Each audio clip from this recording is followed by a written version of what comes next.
vamos agora para a segunda, que diz o seguinte: um móvel parte com velocidade de 5 metros por segundo de um ponto da trajetória retilínea com aceleração constante de 2 metros por segundo. Ache sua velocidade no instante 10 segundos. Vamos lá, aqui eu só preciso encontrar o quê? A velocidade, mas para isso eu preciso anotar as informações que nós temos. Como é que eu sei que é a velocidade inicial? Essa palavrinha, ó, um móvel parte com velocidade de 5 metros por segundo. Se ele parte, isso quer dizer que os 5 metros por segundo vai ser o início da nossa velocidade. Então, V0 vai ser igual a 5 metros por segundo. Além disso, ele diz que está com aceleração constante de 2 metros por segundo ao quadrado. Então, A vai ser igual a 2 metros por segundo ao quadrado. E ele quer saber a velocidade no instante t igual a 10. Quando ele diz instante, lembra de quê? De tempo. Então, vai ser t igual a 10 segundos. E eu quero identificar quem? A velocidade. Se eu quero identificar a velocidade final, a única fórmula que vai me dar esse valor vai ser a fórmula de V igual a V0 mais a aceleração vezes o tempo. V vai ser V0, é 5, mais a aceleração, que é 2, vezes o tempo, que é 10. Primeiro faço a multiplicação, 2 vezes 10 dá 20, então vai ficar 5 somado a 20, 5 mais 20 dá 25. Então, nós temos que a velocidade depois de 10 segundos é de 25 metros por segundo e finalizamos a segunda questão.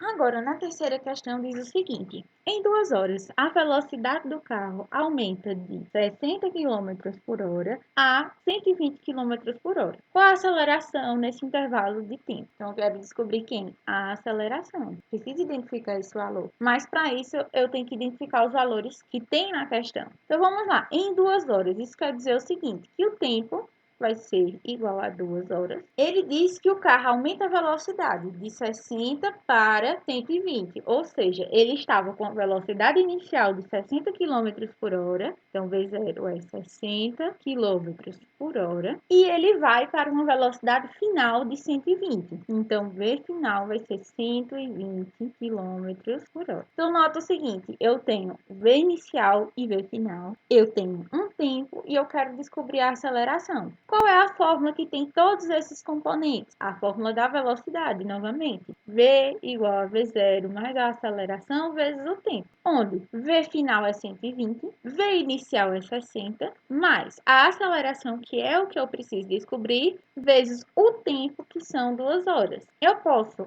mudar os lados dos membros. Esse A vezes 2, que estava no lado do 60, eu vou passar para o meu lado do 120. Se ele estava positivo, olha o sinal de mais aqui, ele vai mudar de lado e vai ficar negativo. Então, eu vou ficar com menos 2A igual. O 60 não mudou de lado, então ele permanece com o mesmo sinal. O 120 eu vou passar para o lado do 60, só que ele estava positivo e ele vai para o lado do 60 negativo. Aí o que acontece? Vamos fazer aqui a nossa conta. Eu estou devendo R$ 120 e eu só tenho R$ 60 para pagar. Com quanto eu fico? Eu fico ainda devendo 60. Então, 60 menos 120 vai dar menos 60. Menos 2A vai ser igual a menos 60. Esse menos 2 está multiplicando o A, vai passar agora a dividir o menos 60. Então, eu vou ficar com A igual a menos 60 dividido por menos 2. Menos com menos dá mais. Então, a aceleração vai ser igual a 60 dividido por 2 dá 30.